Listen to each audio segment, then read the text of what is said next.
2026 புத்தாண்டை பொறுத்தவரை தமிழக அரசியலுக்கெல்லாம் ரொம்ப சூடு பிடிக்கும். மக்களுக்கு வந்து ஒரு பெரிய என்டர்டெயின்மெண்ட்டாக இருக்கும்.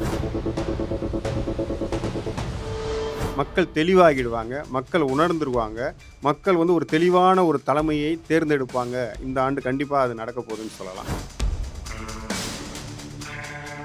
உதயநிதி ஆட்சி அமைக்க போறாரா, எடப்பாடி ஆட்சி அமைக்க போறாரா, இதுதான். இதுல வந்து விஜயுடைய அரசியல் களம் பாதிப்பை ஏற்படுத்தும். இதுதான் 2026 எலெக்ஷன். பல பேரை வந்து அரசியலில் இருப்பவர்களே கோமாளி ஆக்கிடும். அதே சமயத்துல அரசியலே தெரியாதவர்கள் கூட அரசியல்வாதி ஆக்கிடும். நீங்க விஜயே சொல்லல, நீங்க சொல்ற பார்த்தா விஷால்னா அரசியலுக்கு வருவார் போல.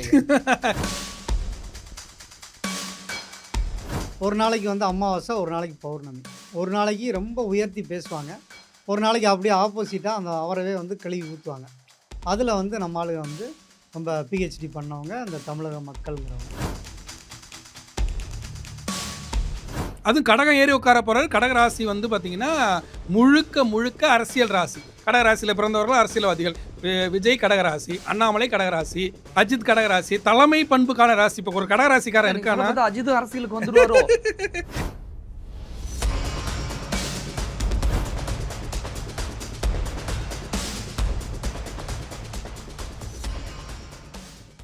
வணக்கம். 2026 தமிழக அரசியல் களம் எப்படி இருக்க போகிறது அப்படிங்கிறத பற்றி பேசுவதற்காக 3 ஜோதிடர்கள் சிறப்பு விருந்தினர்களாக வருகை தந்திருக்கிறார்கள். நையாண்டி சித்தர் காந்தி முருகேஸ்வரர் அவர்கள், அதே போல அஸ்ட்ராலஜர் சீதா சுரேஷ் அவர்கள், அதே போல அஸ்ட்ராலஜர் ஆச்சாரியா சங்கர் அவர்கள். மூவருக்கும் வணக்கம். வணக்கம். முதற்கட்டமாக நான் உங்ககிட்ட இருந்து ஆரம்பிக்கணும்னு நினைக்கிறேன். 2026 தமிழக அரசியல் களம் எப்படி இருக்க போகிறது? மக்களுக்கு வந்து ஒரு பெரிய என்டர்டெயின்மெண்ட்டாக இருக்கும். ஏன்னா தமிழ்நாடு அப்படிங்கிறது வந்து கடகராசி. கடகராசியை பொறுத்த வரைக்கும் மக்கள் வந்து கற்பனையிலே இருப்பாங்க. அவங்கள பொறுத்த வரைக்கும் நிலவு மாதிரி அப்படி அண்ணாந்து பார்க்குற மாதிரியான விஷயங்களுக்கு ரொம்ப ஈடுபாடு கொடுப்பாங்க. அதனால தான் வந்து அரசியல்வாதிகள்லேயே வந்து யார் பாப்புலராக இருக்காங்க, ஒரு சினிமாவில், மீடியாவில், பத்திரிகைகளில் யார் புகழ் பெறுறாங்களோ அவங்க மேலே இந்த மக்களுக்கு ஒரு பெரிய ஈர்ப்பு இருக்கும். அப்போ அவங்க வந்து ஒரு நாளைக்கு வந்து அமாவாசை, ஒரு நாளைக்கு பௌர்ணமி, ஒரு நாளைக்கு ரொம்ப உயர்த்தி பேசுவாங்க, ஒரு நாளைக்கு அப்படியே ஆப்போசிட்டாக அந்த அவரவே வந்து கழுவி ஊற்றுவாங்க. அதில் வந்து நம்ம ஆளுங்க வந்து ரொம்ப பிஹெச்டி பண்ணவங்க அந்த தமிழக மக்கள்ங்கிறவங்க. அப்போ தமிழக மக்களை பொறுத்த வரைக்கும் என்னென்னா, ஒரு சுய அறிவு அப்படிங்கிறது கொஞ்சம் குறைவாக தான் இருக்கும். ஆனால் அறிவாளி மாதிரி காட்டிக்குவாங்க. அப்போ ஏன் ஏன் அதுக்கு நம்ம அப்படி அவங்கள சொல்கிறோம் அப்படின்னா, அவங்க வந்து நல்லா பார்த்திங்கன்னா மீடியாலையும் சரி, என்னென்ன புது டெக்னாலஜி வருதோ அதெல்லாம் ஃபஸ்ட்டு நம்பர் 1 இருக்கிறது இவங்க தான் ஆக்டிவாக இருப்பாங்க. ஆனால் ஒரு ஓட்டு போடணும் அப்படின்னா மட்டும் வரமாட்டாங்க. அதில் வந்து அவங்க கண்டிப்பாக அவங்களோட கருத்துக்களை வெளிப்படையாக ஏதாவது மொபைல் மூலமாகவோ அல்லது புரணி பேசுகிறது, இது மாதிரி விஷயங்கள்லாம் நல்லா பேசுவாங்க. ஒரு நல்ல விஷயங்களுக்கு அவங்க வந்து கொஞ்சம் பின்னடைவோடு தான் அவங்க இருப்பாங்க. ஏன்னா நாடு திரிந்திடக்கூடாதுங்கள தான் அவங்க முக்கிய பங்காற்றுறவங்க வந்து தமிழக மக்கள் தான். நீங்கள் தமிழ்நாட்டில் இது இந்தியாவிலே பார்த்தீங்கன்னா அறிவாளிகள் அதிகமாக படித்தவங்க அப்படிங்கிற பெருமையை தக்க வச்சுக்கிறது வந்து தமிழக மக்கள் தான். அது உண்மை தானே? அது உண்மை தான். ஆனால் அந்த உண்மையானவங்க இந்த ஓட்டு போடுறப்பையும் உண்மையாக இருக்கணும்ல, அந்த டயத்துக்கு வந்து ஓட்டு போடணும்ல. ஏன்னா அவங்க எந்நேரம் பிஸியாகவே இருப்பாங்க. ஏன்னா தமிழக மக்கள் அந்த இளைஞர்களை பொறுத்த வரைக்கும் ஒர்க் பண்ணிக்கிட்டே இருப்பாங்க. சோம்பேறி யாரும் கிடையாது. ஏதாவது ஒரு சிந்தனைகள்லையும் அறிவியல் ஆராய்ச்சிகளையுமே இருக்கனால அவங்களால வந்து அந்த ஓட்டு போட வர்றதுக்கான நேரங்கள் அவங்களுக்கு குறைவாக இருக்குது அப்படின்னு நம்ம சொல்லலாம். அப்படிப்பட்ட அந்த தமிழக மக்கள் இந்த தேர்தலை வந்து ரொம்ப சுவாரஸ்யமாக கையாளுவாங்க. அது வந்து அவங்களுக்கு அது பிடிக்கும். அது வந்து ஒருத்தரை மாற்றி இப்போ ஒருத்தர் கொள்ளையடிச்சாங்க அப்படின்னு சொல்லி பேசுனா அதை புரணி நல்லா பேசுவாங்க. இன்னொருத்தர் வந்து இன்னொருத்தருக்கு வாய்ப்பு கொடுப்பாங்க. புதுசாக வந்தவங்களுக்கு வாய்ப்பு கொடுத்து அவங்க வந்து இப்போ அரசியல் ஏதோ ஒரு இதில் பிரபலம் ஆயிட்டாங்கன்னு வைங்களேன். நீங்கள் இன்றைக்கி பார்த்தீங்கன்னா சின்ன சின்ன இதில் யூடியூப்பில், டிக்டாக்ல தான் ஃபேமஸ் ஆனவங்கலாம் ஆஹா ஓஹோன்னு உயர்த்தி விட்டு அவங்க பொழப்ப கெடுத்து விடுறதுல வந்து நம்ம மக்கள் வந்து தெளிவாக இருப்பாங்க. அது மாதிரி சினிமா நடிகர்கள் அவங்கள பார்த்தீங்கன்னா ஏதாவது ஒரு 2, 3 படம் ஹிட் ஆகும். உடனே அவங்கள வந்து தலைவா வாங்க இங்கே என்னமோ தத்தளிக்கிற மாதிரியும் பொழப்ப பார்க்காம சினிமாவில் இருக்க ஹீரோவெல்லாம் கூப்பிட்டு அவங்கள வந்து நீங்கள் தலைவர், நீங்கள் தான் கூட்டம் அப்படி இப்படின்னு அவனை உசுப்பேற்றி விட்டு அவன் பொழப்ப கெடுத்து அதில் வந்து நம்பர் 1 ஆளுங்க நம்ம தமிழக மக்கள் தான். ஒட்டு மொத்தமாக 2026 செம்ம ஜாலியாக இருக்கும் மக்களுக்கு வந்து. அதில் வந்து குறிப்பாக அந்த புதுசாக வர ஆட்களுக்கெல்லாம் பெரிய உத்வேகத்தை கொடுப்பாங்க. நாங்கள் இருக்கோம் ஓட்டு போட, நீங்கள் ஏன் அப்படின்னு சொல்லி அந்த வேலையெல்லாம் நல்லா உங்களுடைய நடக்கும். முதற்கட்ட பார்வையை பதிவு பண்ணிக்கிட்டோம். ஆ மறுபடியும் உங்ககிட்ட வரோம். ஓகே.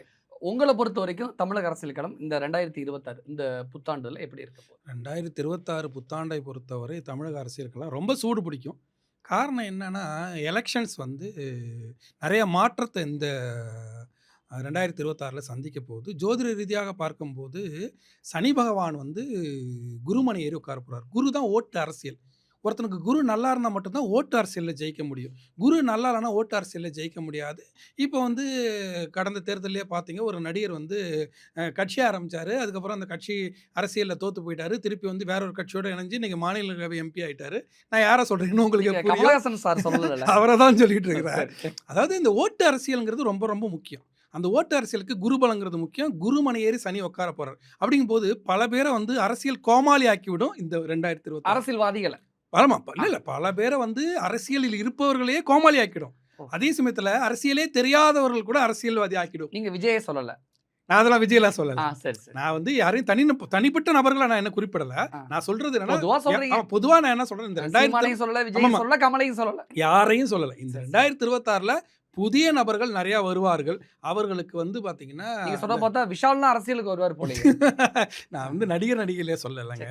பொதுவா குருபலம் உள்ள ஆட்கள் இப்ப அரசியல்வாதியாக மாறுவார்கள். அதே மாதிரி அரசியல்ல இருந்தவர்கள் பல பேர் வந்து ஓய்வு பெற்றோ, அவங்களுக்கு அந்த அரசியலே வேணாம்னு வெறுத்து அரசியல் கோமாளியாக, அரசியல் அனாதையாக ஒதுங்கியும் இல்ல போயிருவாங்க. இந்த இடத்துல ஒரு ஒரு ஒரு எக்ஸ்பிளனேஷன் கொடுக்க வேண்டியிருக்கு. அரசியல் அனாதைகளாக ஒதுங்கி போயிடுவார்கள் அப்படின்னு சொல்றது வந்து திமுகவுலயும் அதிமுகவுலயும் கொஞ்சம் இல்ல பவர் இல்லாம இருக்காங்கல்ல, வெளியில தெரியாம இல்ல, நான் அவங்களா நீங்க சொல்றீங்கன்னு புரிஞ்சுப்பாங்க. நான் வந்து புதுசா அரசியலுக்கு இல்ல. வரதா சொன்னீங்களே, தாவேக்கால நிறைய பேர் புதுசா இல்ல வராங்க. நான் ஒரே தமிழக வெற்றி கழகத்தை அந்த நிர்வாகிகளை தான் நீங்க சொல்றீங்க அப்படின்னு புரிஞ்சுப்பாங்க. நான் நிர்வாகிகளையோ யாரையுமே சொல்லல.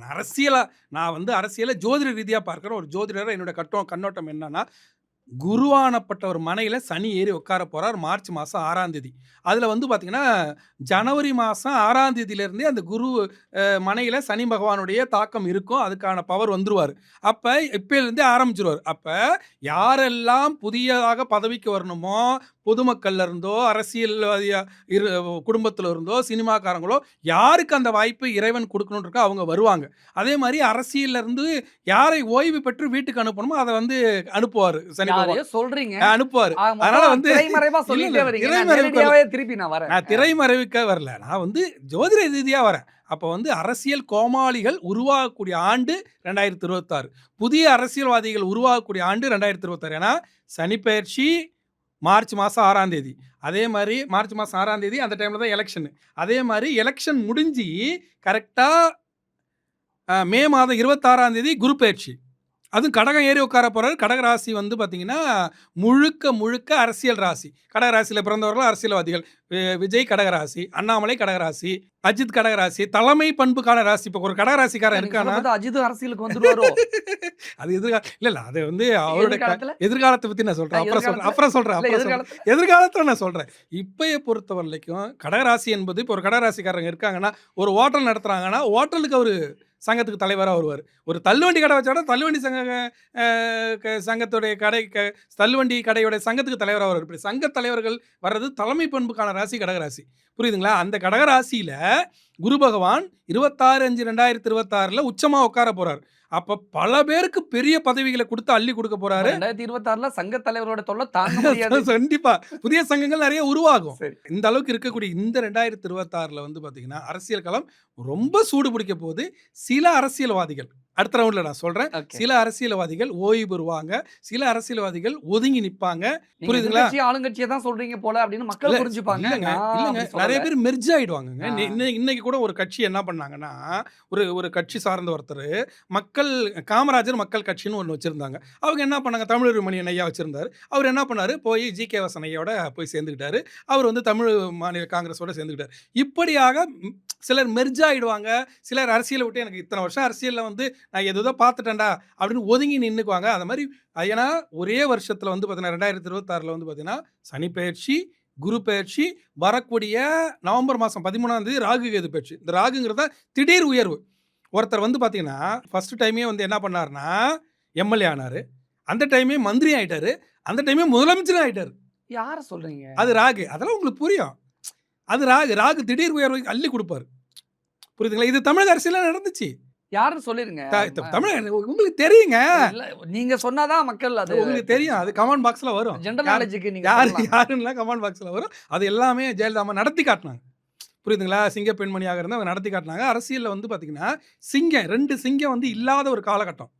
ஒரு பக்கம் கலைஞர் ஐயா, ஒரு பக்கம் வந்து ஜெயலலிதா அம்மா 2 பேரும் இல்லாத காலகட்டம். புரியுதுங்களா? அதில வந்து அரசியலை பொறுத்தவரைக்கும், இதில வந்து முக்கியமா என்னன்னா, அர்த்தசாஸ்திரம் அர்த்தசாஸ்திரம், சாணக்கிய தந்திரம் என்ன சொல்லுது அப்டின்னா, மனசாட்சி இல்லாமல் மனசாட்சிலாம் அரசியல்ல மனசாட்சி இல்ல. அப்போ வந்து அதில என்ன பண்ணணும்னா, அரசாட்சி பிடிப்பதற்காக சூழ்ச்சியை கையாண்டு கூட, அரசாட்சியை தக்க வைத்துக் கொண்டு மக்களுக்கு சேவை செய்வது தான் அரசியல்ங்குது. அவுரங்கசீப்போடைய கதை உங்களுக்கு தெரியும். அவங்க அப்பாவ சிறையில தூக்கி போடலன்னா, அவுரங்கசீப் வந்து மன்னராவே ஆயிட முடியாது. அவர் செய்தது ஒரு விதத்தில தவறா இருந்தாலும், அரசாட்சிக்கான தத்துவம் அது. நான் அவர தூக்கி போட்டா மக்களுக்கு நல்லாட்சி குடுத்தேன். அவருடைய அந்த மதத்துடைய கொள்கையெல்லாம் அவர் நெறைய பரப்புனாரு. மக்களுக்கு நல்லாட்சி குடுத்தாரு. கடைசி வரைக்கும் தனக்கு அணியக்கூடிய அந்த தொப்பி இருக்கு இல்லையா? அவங்க மதத்துடைய அடையாள தொப்பி. அத அவர் கையால தான் தச்சு போட்டுக்கிட்டாரு. அதேமாரி ஹிட்லருடைய வரலாறு உண்டு. அப்ப அரசியலுடைய தத்துவங்கிறது நெறைய இருக்கு. ஹிட்லராக இருக்கட்டும், இப்ப அமெரிக்க அதிபராக இருக்கட்டும், அதே மாரி வந்து பார்த்தீங்கன்னா, முசோலினியாக இருக்கட்டும், ஸ்டாலினாக இருக்கட்டும். ஸ்டாலின்னா நான் வந்து ரஷ்ய அதிபர் சொல்றேன். அவரா இருக்கட்டும். அதுக்கப்புறம் வந்து பார்த்தீங்கன்னா, எ இவரு கியூபாவுடைய பிடல் காஸ்ட்ரோவா இருக்கட்டும். உலகமெல்லாம் கொண்டாடக்கூடிய எனக்கு ரொம்ப பிடித்த தலைவராக இருக்கக்கூடிய சேக்குவாராக இருக்கட்டும். இவங்க எல்லாருமே வந்து பார்த்தீங்கன்னா, அரசியல் தளத்திற்காக வருவதற்காக நெறைய போராடினாங்க. அந்த மாரி இடத்துல வந்து இந்த 2026 பல போராளிகளுக்கும், பல ஆட்களுக்கும் வழிவிடக்கூடிய ஒரு அற்புதமான ஆண்டா இருக்கும். அடுத்த ரவுண்ட்ல இத பத்தி நான் தெளிவா நிச்சயமா. சொல்றேன். இளம் ஜோதிடரா வணக்கம் இருக்கக்கூடிய சார். ஆச்சாரியா சங்கர், ஆ. உங்களுடைய பார்வையில தமிழக அரசியல் களம் எப்படி இருக்க போகுது? அரசியலை பத்தி முழுமையாக தெரியாது. அந்த அளவு ஞானம்லாம் இல்ல. இந்த ஆண்டு அதாவது கடகராசியில குரு தான் இந்த இந்த ஆண்டுக்கான அரசியல தீர்மானிக்க போகிறார். அப்போனா அ வெகுஜன தொடர்பு என்று சொல்லக்கூடிய சனி பகவான் மீன ராசியில இருக்கும்போது குரு பார்வை செய்கிறார். அப்படின்னா, மக்களுக்கு சாதகமான ஒரு அரசியல் சூழல் இந்த வாட்டி கண்டிப்பா கிடைக்கும்னு சொல்லலாம். மக்கள் தெளிவாகிடுவாங்க. மக்கள் உணர்ந்துருவாங்க. மக்கள் வந்து ஒரு தெளிவான ஒரு தலைமையை தேர்ந்தெடுப்பாங்க. இந்த ஆண்டு கண்டிப்பா அது நடக்க போகுதுன்னு சொல்லலாம்.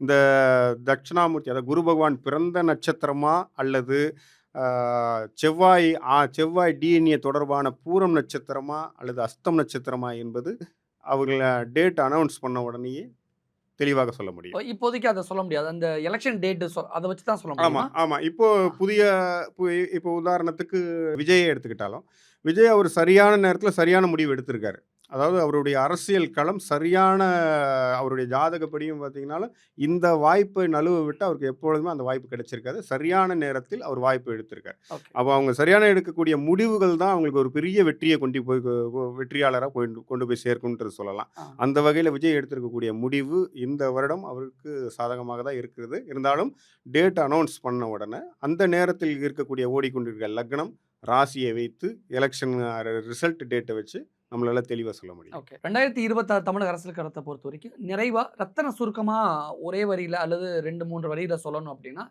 என்ன சொல்லுவீங்க? தமிழ்நாடு அரசியல் களம் நல்ல முறையில ஒரு முன்னேற்றத்தை நோக்கி தான் போகும். அரசியல்வாதிகளோட மனமாற்றம் நிறைய இருக்கும். மக்களுக்கு நிறைய நல்லது செய்யணுங்கிற எண்ணம் புதிய தலைவர்களுக்கு கண்டிப்பாக இனி வருங்காலங்கள்ல இந்த தேர்தல் முதலே அவங்களுக்கு கண்டிப்பா வந்துரும். இந்த மனமாற்றம் தமிழக மக்களுக்கு புதிய உற்சாகத்த குடுக்கும். ஒரு பொற்கால ஆட்சி நம்ம முன்னாடி கேள்விப்பட்டிருக்கோம். அது மாரியான விஷயங்கள் அடுத்தடுத்து வரக்கூடிய தலைவர்கள்னால தமிழக மக்களுக்கு பல நன்மைகள் காத்திருக்கு. இந்த 2026 அரசியல் களம் என்பது 1959, 1967, 1977, அதுக்கடுத்து 2016 இப்பல்லாம் வந்து பார்த்தீங்கன்னா, எதிர்பார்த்ததை விட வேறு ஒரு மாற்றம். அப்பல்லாம் மக்கள் என்ஜாய் பண்ணாங்க. என்ஜாய் பண்ணி தான் ஓட்டு போட்டாங்க. ஏன்னா, இது வருமா? அது வருமா? இவங்க வந்துருவாங்களா? அவங்க வந்துருவாங்களா? அப்படிங்கிற மாரி மக்களுக்கு ஒரு என்டர்டெயின்மென்ட்டான ஒரு எலக்ஷன் தான் இது. அதே சமயத்தில இந்த 2026 பொறுத்தவரைக்கும் தலைவர்கள் வந்து நிறையா போராடி தான் ஜெயிக்கணும். எந்த கட்சியாக இருந்தாலும் எளிதாக வென்றுவிட முடியாது. நிறையா போராடி வெற்றி பெறக்கூடிய ஒரு அற்புதமான ஆண்டு. மக்கள் என்ஜாய் பண்ணுவாங்க. மக்கள் வந்து இந்த கட்சியில 10 பேர், அந்த கட்சியில ஒரு 10 பேரு, அந்த கட்சியில ஒரு 10 பேரு, அவங்க எல்லாமே என்ஜாய் பண்ணி ஓட்டு போட்டு இந்த எலக்ஷன வந்து ஒரு திருவிழா மாரி கொண்டாடி வரக்கூடிய அற்புதமான காலகட்டம். ஏன்னா 3 கிரக பெயர்ச்சிகள் வலுவாக இருக்கக்கூடிய ஒரு அற்புதமான காலகட்டம். அதனால இந்த 2026 எலக்ஷன் என்பது ஒரு ரொம்ப கடவுளுடைய அனுக்கிரகத்தால், அண்ணாமலையோட அருளாசியால் மிக சிறப்பாக இருக்கும். அதில அரசியல் களம் சூடு பிடிச்சு, அதுக்கு தகுந்த மாரி வந்து மக்கள் நல்லவர்களை ஆட்சியில் அமைத்துவார். ஜோதிடத்துல வந்து சூரியன தான் ஆளுங்கட்சியாக சொல்லப்படுது. இந்த ஆளுங்கட்சியா சொல்லக்கூடிய இந்த சூரியன் தனுசு ராசியில இப்போ பயணிக்கக்கூடிய காலகட்டத்தில, சனியுடைய 10ஆம் பார்வையும் இருக்கு. செவ்வாய் கூட சேர்ந்திருக்காரு. அப்போ இந்த தை மாதம் வரைக்குமே ஆளுங்கட்சியில் இருக்கக்கூடிய தலைவர்களுக்கு மிக கடுமையான ஒரு நெருக்கடி, மிக கடுமையான கெட்ட பேரு, அ அவர்களுடைய கோர்ட் தீர்ப்பெல்லாம் இவங்களுக்கு சாதகமற்ற ஒரு சூழ்நிலை தான் இப்போ போயிட்டுருக்கு. அடுத்து சித்திரை மாசம் தொடக்கூடிய காலம் வரையே இந்த ஆளுங்கட்சிக்கு கொஞ்சம் நெருக்கடி தான் இருந்துகிட்டு இருக்கு. இதை தாண்டி இந்த குரு வெற்றி பெறுவார் அப்படின்றத முழுமையா சொல்லலாம். அந்த குரு ஒரு பிரகாசமான தமிழகத்துக்கு ஒரு பிரகாசமான ஒரு ஒளிய குடுக்க போறாரு. பொறுத்திருந்து பார்ப்போம். நிச்சயம். 2026 தமிழக அரசியல் களத்தை பொறுத்த வரைக்கும் ஜோதிட ஆளுமைகளுடைய கருத்துக்களை, அவங்களுடைய கணிப்புகளை நம்ம நிறைய விஷயம் நம்ம கேட்டு தெரிஞ்சிருக்கோம். இவங்களோட நிறைய புது புது விஷயங்களை சொல்லியிருக்காங்க. புதியவர்கள் நாட்டை ஆழ்வார்கள், தமிழ்நாட்டை ஆழ்வார்கள் அப்படிங்கிற விஷயங்கள்லாம் சொல்லியிருக்காங்க. ஒவ்வொரு அரசியல் கட்சிகளை பற்றியும், ஒவ்வொரு அரசியல் கட்சியில் இருக்கக்கூடிய ஒவ்வொரு தலைவர்களை பற்றியும் இன்டெப்த்தாக முழுசாக டீட்டெயிலாகவே சொல்லியிருக்காங்க. நம்ம அடுத்தடுத்து என்ன நடக்குது அப்படிங்கிறத நம்ம பொறுத்திருந்து பார்க்கலாம். ஏன்னா இன்னும் சில மாதங்களில் தேர்தல் இருக்கு. இவங்க சொன்னது நடக்குதா? அல்லது இவங்க சொன்னதுக்கு மாறா என்ன மாதிரியான விஷயம் நடக்குது அப்படிங்கிறத நம்ம பொறுத்திருந்து பார்க்கலாம். சிறப்பு விருந்தினர்கள் 3 பேருக்கும் என்னுடைய மனமார்ந்த நன்றிகள்.